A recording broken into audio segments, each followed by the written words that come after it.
Morning, everybody, and welcome to the June Committee of Adjustment meeting. I'm sitting in for the chairperson who's unable to attend this morning. I guess we will hear the recording at this time. Yes, just getting it started right now.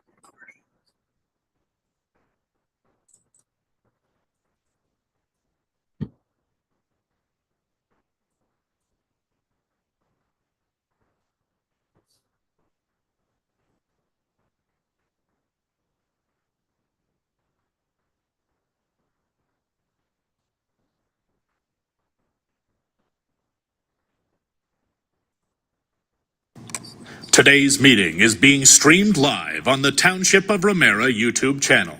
Anyone who is invited to speak will be recorded and their voice, image, and comments will form part of the live stream. The chair and/or secretary-treasurer have the discretion and authority at any time to direct the termination or interruption of live streaming. Such direction will only be given in exceptional circumstances where deemed relevant. Circumstances may include instances where the content of debate is considered misleading, defamatory, or potentially inappropriate to be published. Attendees are advised that they may be subject to legal action if their actions result in inappropriate and/or unacceptable behavior and/or comments. Please note that this meeting is being recorded and is also being live streamed, and that all/some attendees are participating by video conference. Accordingly, please be aware that other people may be able to see you, and take care not to screen share your computer. Anything that you broadcast may be captured by the recording. Thank you.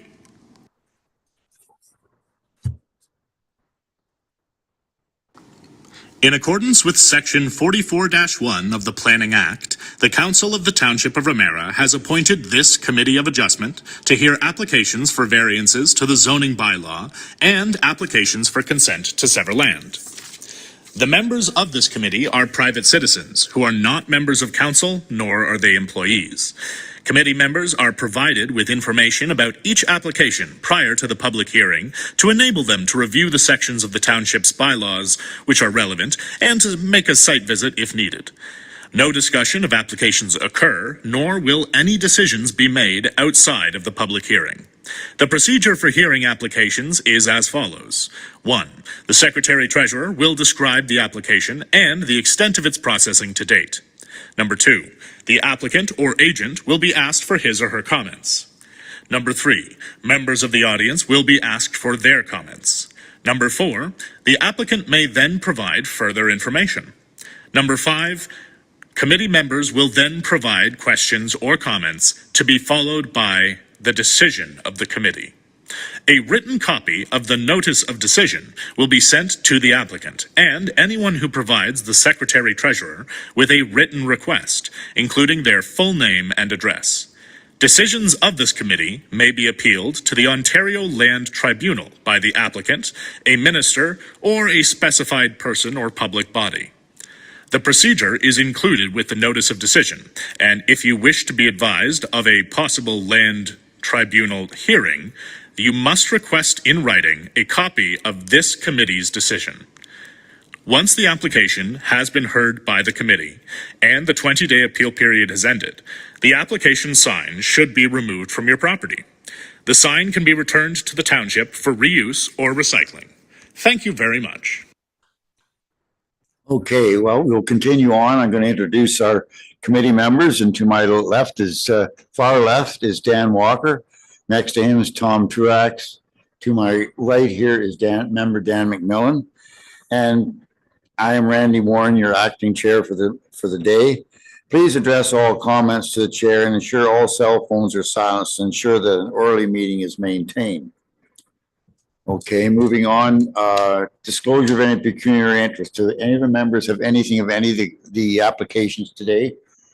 None so noted for the record. I guess we'll go right into the applications. 4.1, minor variance file A 1224, 3778 Portage Road. Do we have someone here to represent that? If you would like to come to the microphone, state your name and push the button there on it and just state your name. Colleen McDowell. Okay. maybe if you don't mind just sitting back down till the secretary reads the report, and then we'll have comments from you. Okay. Thank you. Go ahead then, Carissa. Yeah, it'd be a good idea. Thank It doesn't you. like too many lights being on. Okay, so we're discussing minor variance file A1224. Site location is 3778 Portage Bay Road. So a minor variance has been submitted by Colleen McDowell, owner of the subject lands, to request relief from the minimum setback to the average high water mark, which is to recognize the location of an existing 4.5 square meter sauna with a 2.6 square meter attached deck. Proposal requires a variance of 10.6 meters from the 15 meter minimum high water mark setback under section 228 and 15.2F. The property is designated rural in the county and Ramara's official plan, in the county's official plan, and is designated shoreline residential in Ramara's official plan, as well as is zoned shoreline residential. The lands presently contain a dwelling with attached rear decking, a boathouse, and then the subject sauna that has the attached deck, and the related sewage system is located in the front yard. And it was determined during a different building inspection that the sauna is in non-compliance with the average high water mark setback. Here's just a survey of the land, and over here is where that proposed sauna is located. Here are some site visit photos just showing the sauna in the rear yard. And these are just kind of some rock steps that lead to the water. So in terms of a minor variance, there's 4 tests under the Planning Act that the committee must base decisions on. And the first test is the proposal keeping with the general intent and purpose of the zoning bylaw? And while the Ontario Building Code does not require a permit for buildings and structures less than 10 square meters, buildings and structures do need to comply with the local zoning bylaw. And the intent is to implement the long-term objectives and policies of official plans, which is why the minimum setbacks to the average high water mark and flood hazard and erosion hazards are established. So we have sections 218 and 228 and other specific provisions, including 15.2F, to ensure development is kept a safe distance from the average high water mark, and the limits for flooding and erosion hazards. So this provision is in place to protect damage to properties and protect water bodies and natural features from development impacts. And based on the information received, it's staff's opinion that the proposal is not keeping in the general intent and purpose of the zoning bylaw.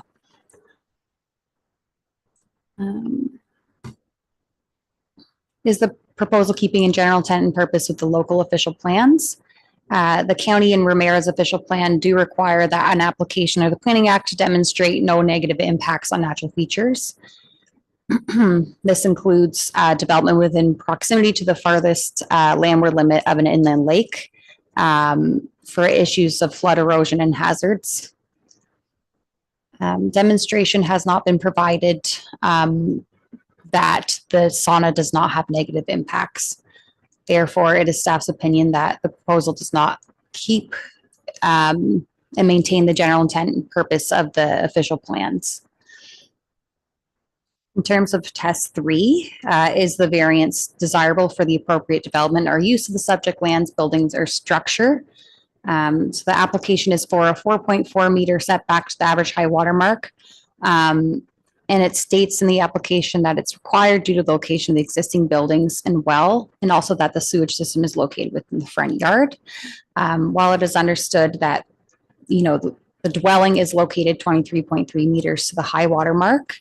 And then there's some attached decking to the back that is 15 meters from the high water mark. It does appear there's some room on the rear yard of the lands to relocate the sauna to achieve a better conforming development pattern that's in better conformity of the official plan and zoning bylaw. And then we also would need to review risks associated with the shoreline hazards, just to demonstrate that there are no negative impacts. Test 4 is the requested variance minor in nature?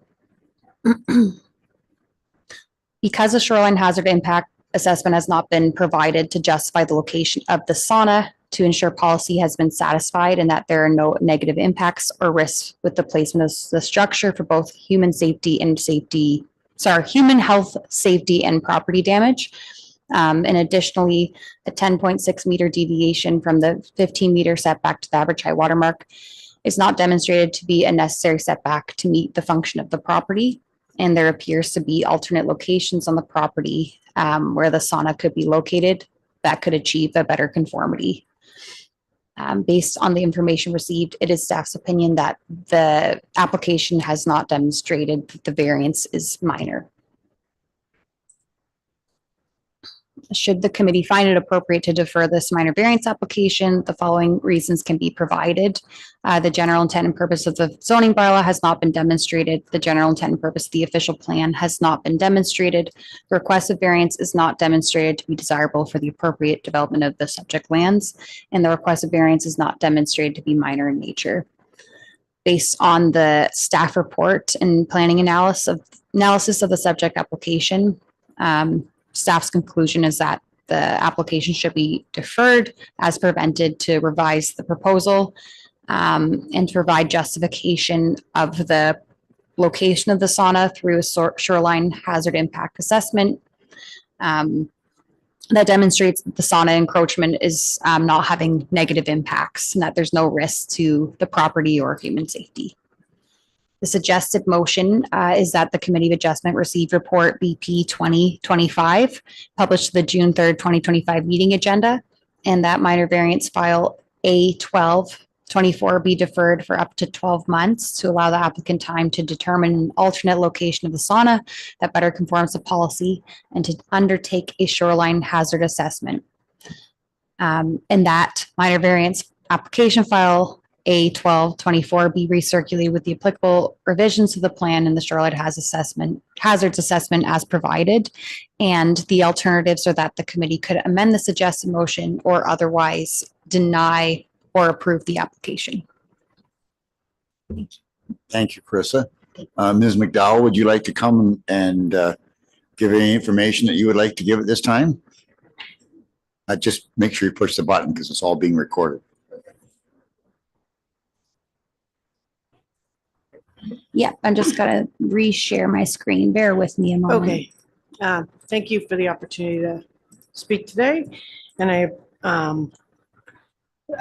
so the sauna, as she mentioned, is situated closer to the high water mark than the current zoning bylaw permits. And I understand and respect the intent of the setback bylaws, particularly when it comes to shoreline and maintaining environmental integrity. I believe my request meets the 4 tests outlined in section 45 brackets 1 of the Ontario Planning Act and is both reasonable and appropriate.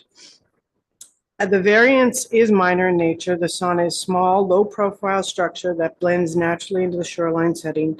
It does not block views, intrude on privacy, or negatively impacts neighboring properties. It also complies fully with the setback that is too close to my neighbor. I actually moved it to make sure that I was not too close to my neighbor and didn't have to ask for 2 minor variances. The variance is desirable and appropriate for the use of the land. Saunas are a traditional and valued feature in many waterfront properties. The proximity to the lake is essential for its safe and intended use, particularly in colder months.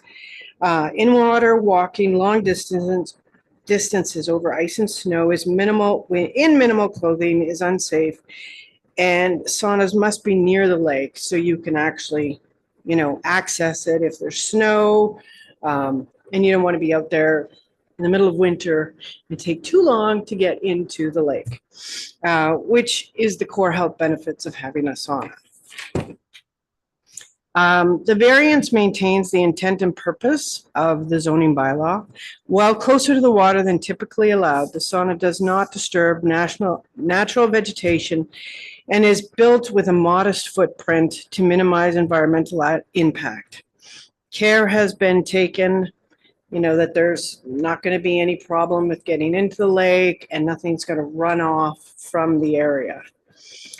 Site constraints and practical considerations. Behind the sauna is my well, and moving the structure farther back would block the access to my garage, which you can sort of see there, that I use my motor vehicle to pull out, like my ATV and my side-by-side, to pull out my docking and everything. So that would limit my ability to get around and move on my property, because it is only a 50-foot lot.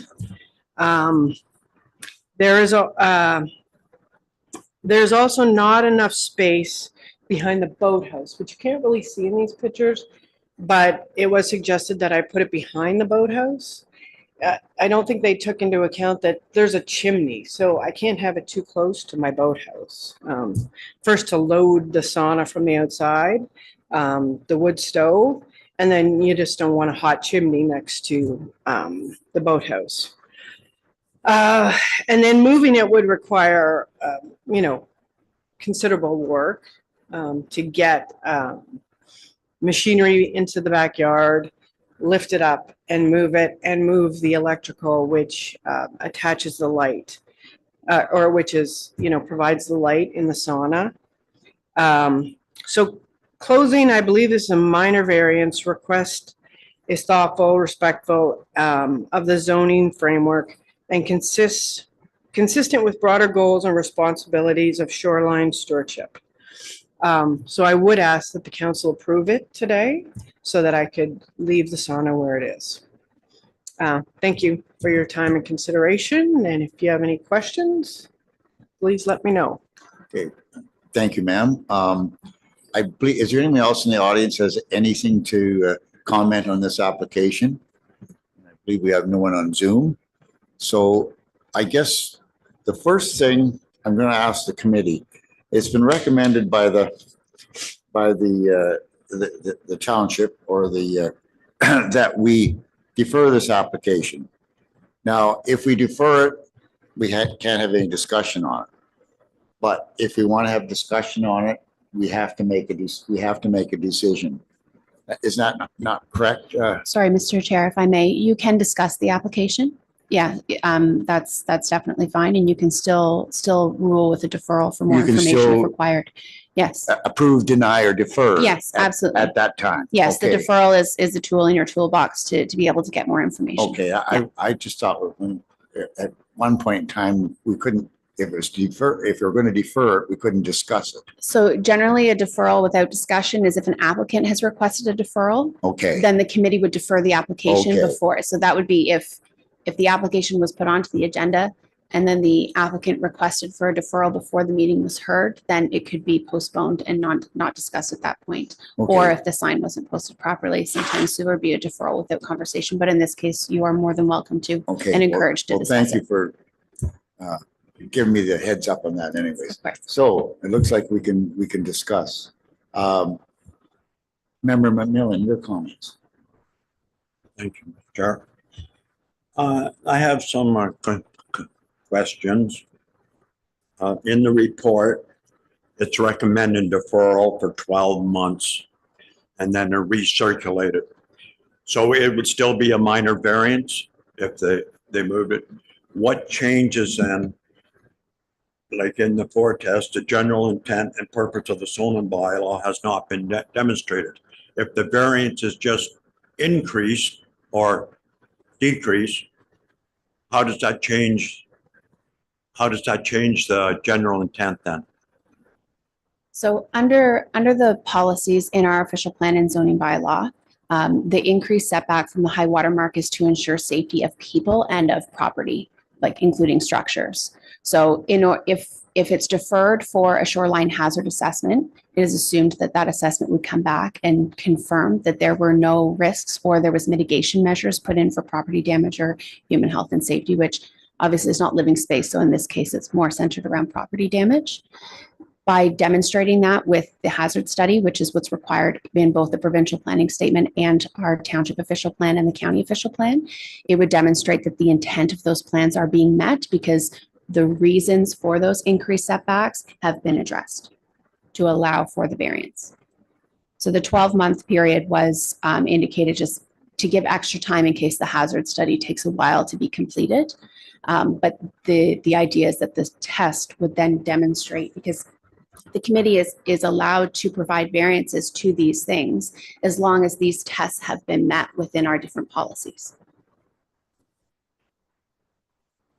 Mr.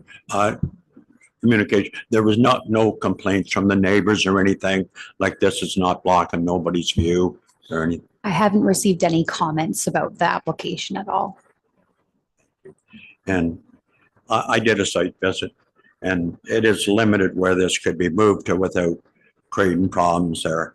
The way it sits right now, I have no issues with approving this application. I think it's well laid out in the yard.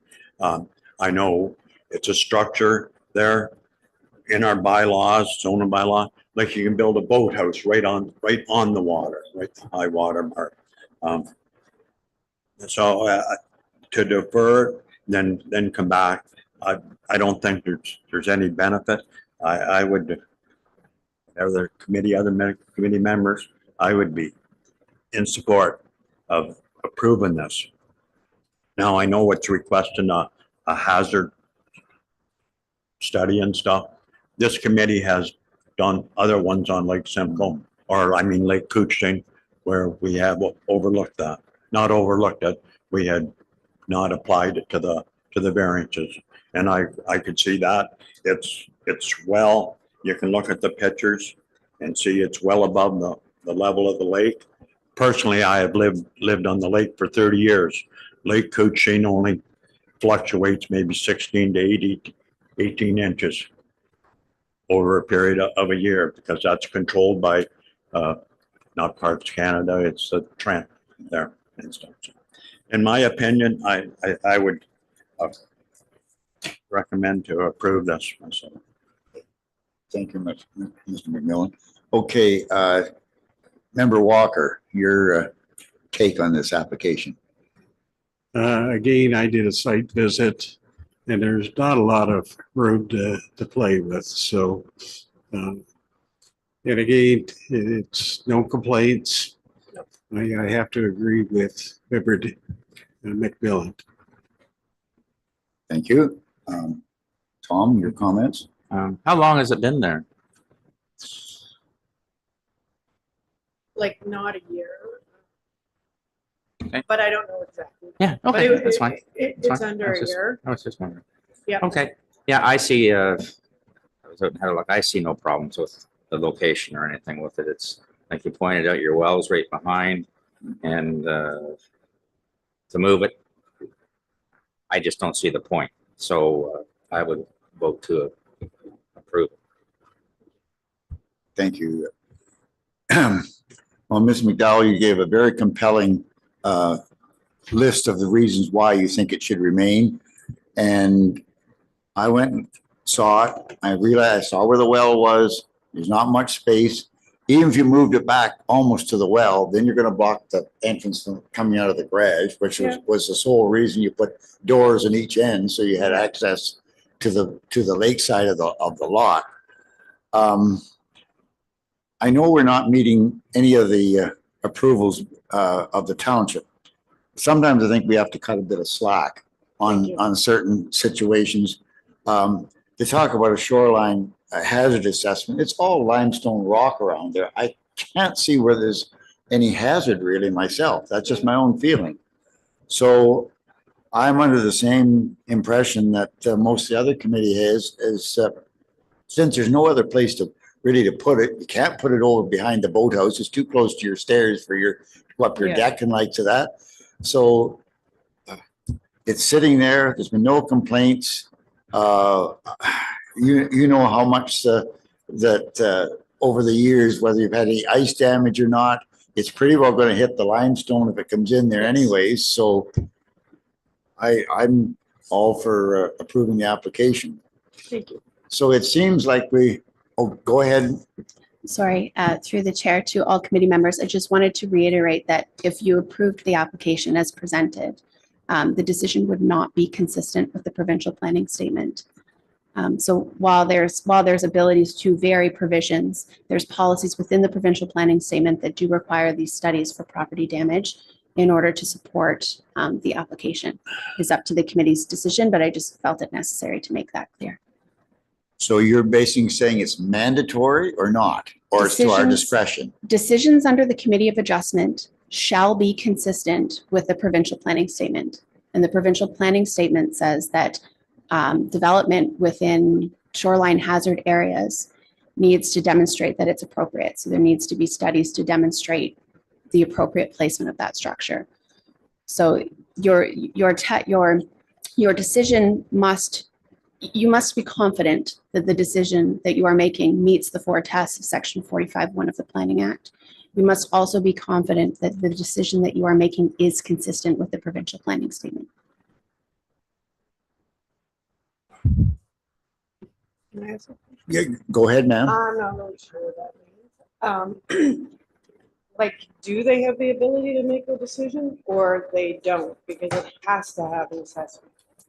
So through the chair, the committee is a quasi-judicial body, so they can make decisions on their own accord. But there is a duty under the Planning Act and under the provincial planning statement to ensure that the decisions that are being made are consistent with policy. So the only bugbear in this whole situation is basically the shoreline assessment? So there's 2 factors of this variance that would, in my opinion, require deferral. One is the site plan that was submitted with the application does not show the decking. So the variance has been circulated for a 4.4 meter setback to the proposed sauna. That site plan did not include the decking. So if you approve the application as presented, they will get an Ontario land surveyor to confirm that the application is at, or that the building's at 4.4 meters, which will measure up to the building, not the decking. So it does not approve the decking. That's the first reason it should be deferred, because the requested amount isn't accurate, in my opinion. And the second reason for the deferral is to ensure that there are no risks to property damage. And that would be the section that falls under the PPS, the official plan, both the county and the township official plan. So those would be my 2 reasons. Like if the committee decides this is your decision, this is your decision to make, of course. But there are, if it's approved as presented, she will have to come back or remove the decking because the decking is not included in the request based on my calculations. So, yeah, go ahead, ma'am.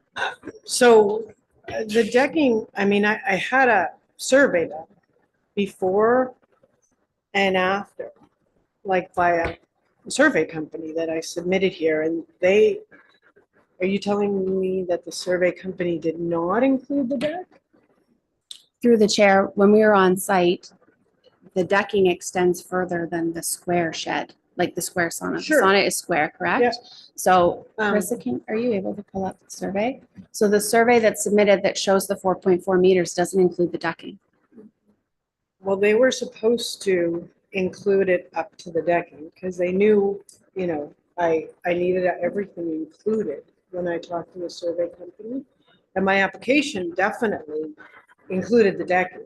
I specifically brought pictures in and went over it with the staff and included, like I wasn't trying to hide anything. I had it all there that it should have included the decking, and my application, I'm fairly sure even when it was read out, included the decking. So I'm not, like I didn't do all these measurements myself. I had a company come in. So on the right-hand side, there is the sauna. And so when I first reviewed the application, I saw the sauna. And then when we went out on site, I noticed that the decking extended past that 4.4. It absolutely I would have thought that was the sauna with the decking. We'd have to go back to my application and look at exactly the measurements, but I mean, the pictures show there is a, like when you walk out of the sauna, there is a deck for you to walk on.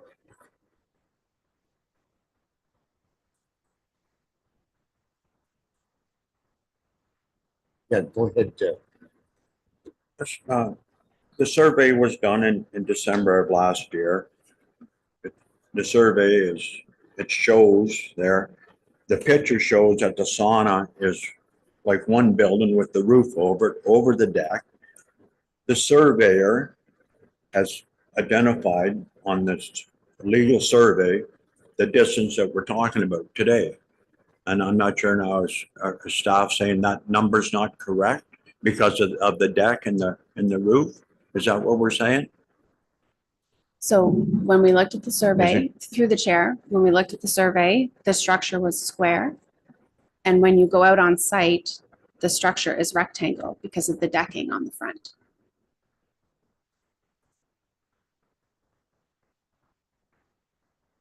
So my only concern is if that value is not right and it gets approved, then the same application fee will need to be brought or the decking will have to be removed. Whereas if it's deferred to confirm that setback, then you know for sure. But to me, the surveyor's drawing of the building looks different than the building itself. Okay, we're sort of at an impasse here right now. Any other comments from any of the members here?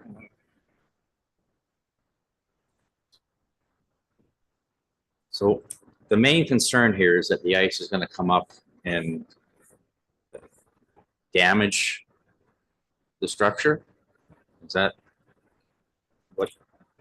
Through the chair, so it could be ice damage. It could also be wave uprush.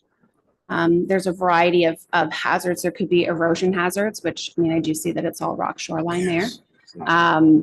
So that's obviously that wouldn't be one.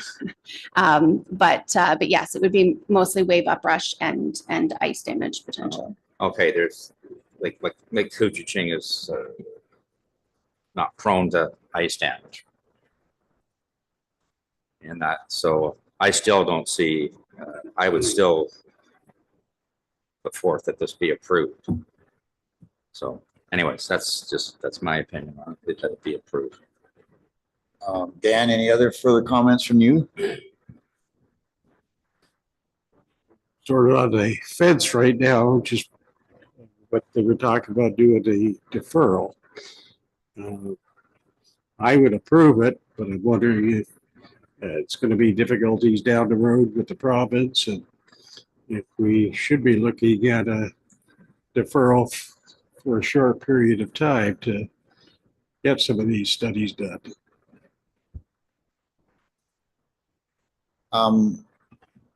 Jen, the provincial policy statement that we have to so-called have to follow.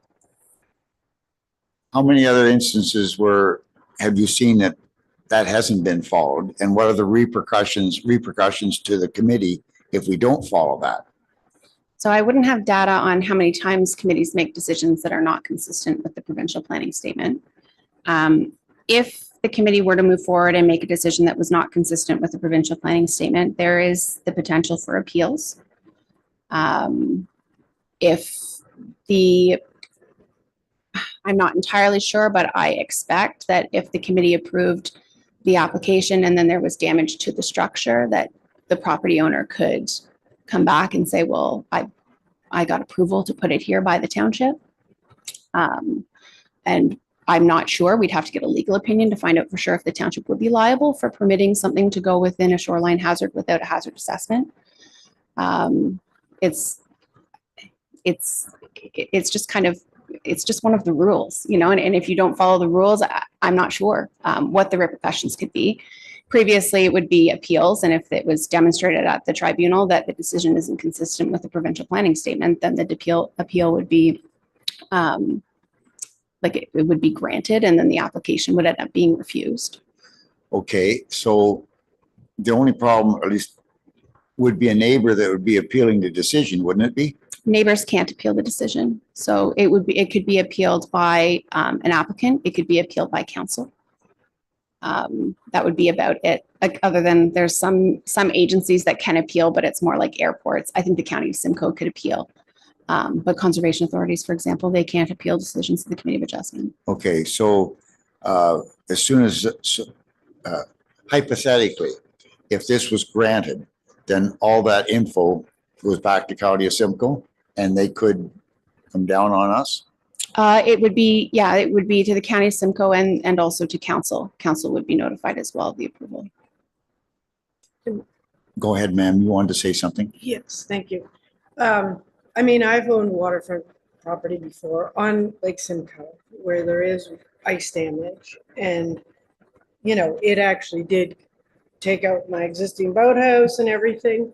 And then you go through your insurance. And so I don't understand, like, I understand it's my risk. I mean, the reason I moved to Kuchaching was that I wouldn't have ice and that I wouldn't have, you know, what Lake Simcoe has. So it's, I mean, where it sits, it's been very wavy the last couple of days. Water doesn't even come close to my sauna. And this is the highest it's going to be. It goes down as things. As the summer progresses. As the summer progresses, to the point where you can't get your boat on the boat lift. So, you know, I just don't understand the risks, especially if anything like that happened.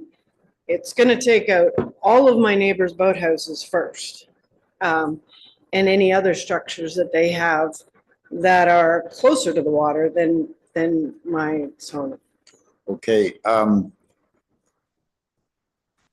Jen, we discussed this about indemnity clauses. Could that be put in place?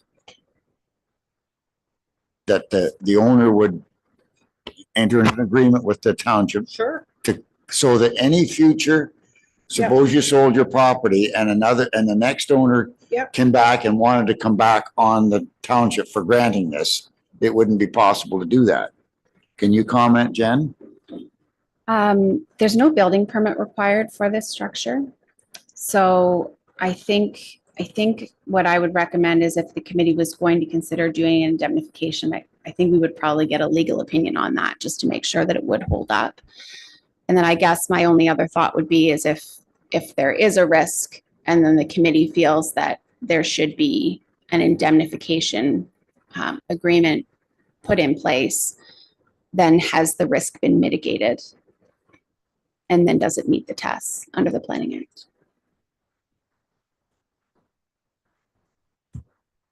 Dan, you got any more comments to make? Yes, Mr. Chair. Just concerning the provincial policy statement, we all know that that was put together and that was done by planners all over the province. People have an input and back and forth, all municipalities, planners. And you can have policies, you can have 4 or 5, you can have 10 different planners look at the same development and they all can come up with a different opinion. And they're all applying the same principles of the provincial policy statement.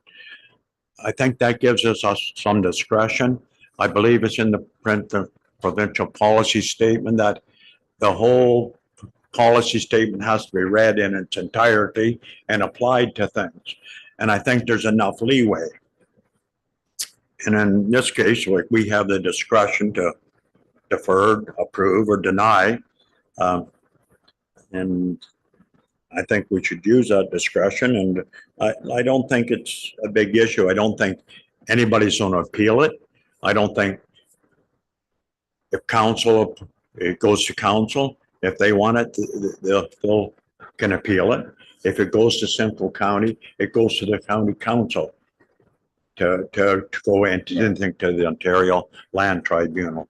And when they look at this, they're not gonna say like in for the Hasmith, we're looking ice damage, as the applicant has said. There's boathouses all along there. The whole lake shore are gonna be in trouble. So once again, that's zones. Okay. We've all pretty much agreed on that we would like to approve this. So I'm gonna call for a vote now. I'd like to have a mover and a seconder. Moved by Dan, seconded by Tom, that the application be approved. All those in favor? And we will take our chances, I guess, with this application. Thank you very much, ma'am, for coming and giving us a complete overview of your situation. Thank you very much. Okay, moving forward to the next application. Minor variance file, 7973 Cooper's Road. Do we have people here to speak on that application? If you would like to come and give your name, whoever's going to be the spokesperson, or both of you, just give your names, and then if is the mic on now, it's a little red light on, give your names, and then you can sit down until Carissa has read the application. Through you, Chair. I'm Brianna Allen of Sustainably Drafted. Okay. Hi, I'm Sharon Baker, property owner. Okay, thank you, ma'am. Thank you. Go ahead, Carissa. Thank you. So we'll be discussing 7973 Cooper's Road with the applicant Brianna Allen with Sustainably Drafted Design, Inc. And the property owners are John and Sharon Baker. So an application permission has been submitted on this the subject lands to request relief from the minimum exterior side yard provision to construct a proposed approximately 149.8 square meter single family dwelling with an attached garage to replace the existing legal non-conforming dwelling on the subject property. This proposal will require relief to the Ramara zoning bylaw of a 3.7 meter relief from the 7.5 meter required exterior side yard setback. The property is approximately a half-acre total area. The existing legal non-conforming dwelling was established in 1948 and is set back 2.85 meters from the north exterior side yard. Due to the unassumed municipal road allowance, the lands abut. An application permission is triggered to allow for the increase in the dimensions of the existing building as part of the replacement. The expansion does not extend further into the exterior side yard setback and is in fact increasing the setback. The property, in terms of land use designation, is designated settlement in county's official plan and designated hamlet within Ramara's official plan and is zone hamlet in Ramara's zoning bylaw. And here is just a site plan of the proposed dwelling and expansion. And you can see the footprint of the existing. So there is quite an expansion with the attached garage, but overall, most of the development is within the middle of the lot compared to the side yard. So under Ramara's zoning bylaw, property owner can replace legal non-conforming buildings within the exact same footprint and building dimensions without requiring a approval from the committee. And those are under section 210C and 210D. But this application does seek permission to expand the existing non-conforming dwelling to achieve a more functional and moderate-sized residence. In terms of the zoning bylaw, the proposal does comply with the general provisions as well as it complies with all of the hamlet zone provisions and permitted uses apart the legal non-conforming side yard setback. The application is submitted again due to the side yard abutting an unopened municipal road allowance. And this road allowance is not anticipated to be open, and that's due to the other existing road accesses, boat launches, and passive recreation parcels that are in proximity to this property. The property also abuts the Severn River, so that does restrict the buildable area due to the high watermark setback, in addition to the exterior side yard setback applying to the property. And then, of course, with Ontario Building Code septic system setbacks that are required to be met and can sometimes prove challenges on smaller lots. So in terms of this application, When we're looking at a permission application, we would look at the two tests, I guess, under 45 section 2. And those are if the proposal is desirable and appropriate for the orderly development of the land, and if the proposal would trigger any adverse impacts to the surrounding lands and community. Staff's opinion is that the proposal is appropriate and desirable for the appropriate development of the land, and that the proposal does not trigger any adverse impacts to the surrounding lands and neighborhood. Based on the information provided, it is staff's opinion that the building does not impede the proper development of the residential parcel, and that the proposal meets the intent of the zoning bylaw and is appropriate to the uses permitted. The proposal is not foreseen to have adverse impacts to the surrounding lands and neighborhood.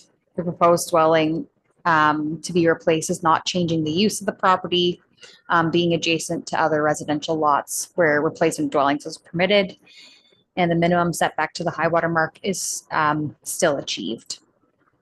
The alternatives to the recommended motion is that the committee could amend or otherwise defer or deny the application.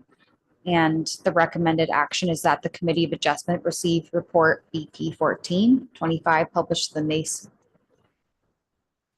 June 3, 2025 meeting, and that the minor variance, I apparently have the wrong file here, minor variance A325 be approved with the recommended condition. And that recommended condition is just that the variance pertains to the request as submitted with the application, just so that the general proposal is complied with and not changed. Thank you. Thank you, Carissa. Which of you ladies would like to speak first? Through you, Chair. Thank you, Carissa. One thing I just want to point out is that as much as it is a partially serviced road, it really is not used. It's fully treed, and it does have a hydro line down it that is quite a bit into the allowance. So we meet our setback from a hydro line setback that is 4.9. And also it doesn't really lean to being a full road because of the hydro going down it. So I just wanted to point that out for.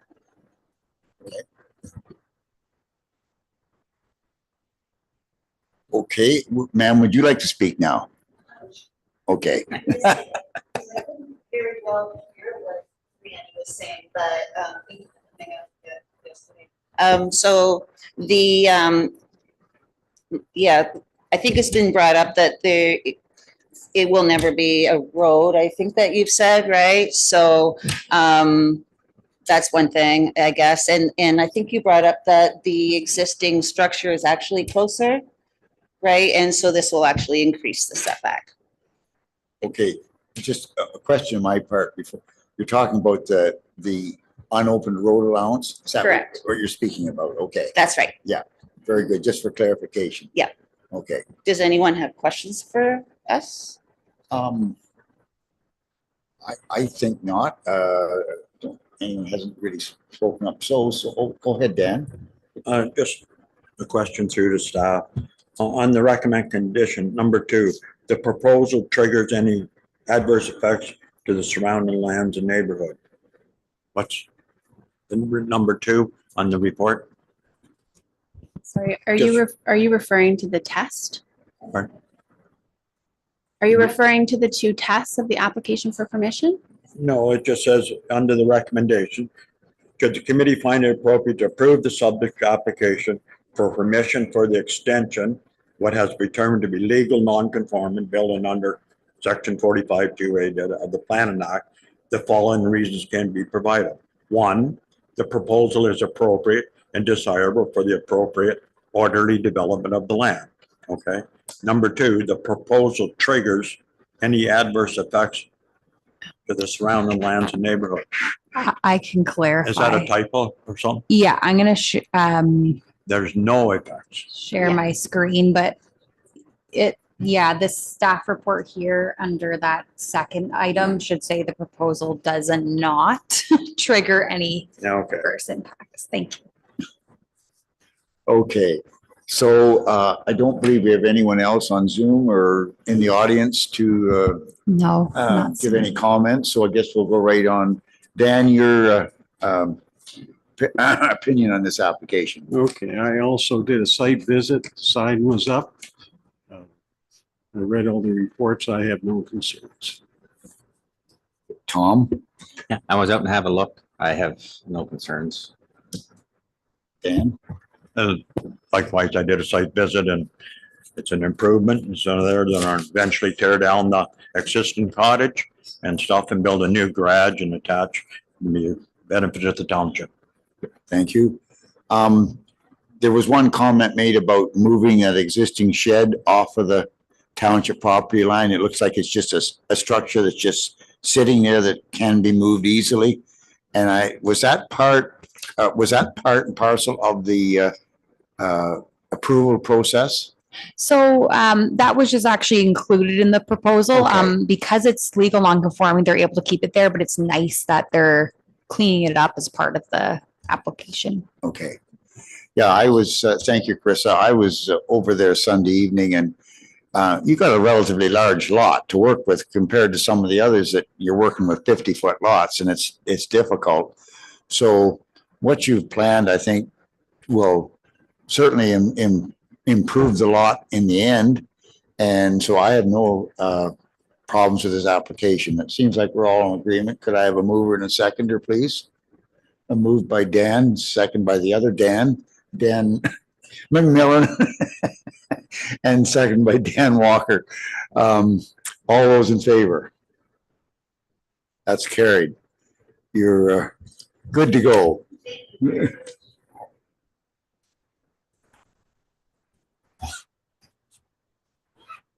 Okay, moving forward, minutes of the May 6th meeting. Has everyone had a chance to review the minutes? Any errors, omissions, or additions that need to be put in? If none is so noted, then I would move that we have a mover and a seconder to adopt that. Moved by Dan McMillan, second by Tom, that the Committee of Adjustment minutes held on May 6th be approved. All those in favor?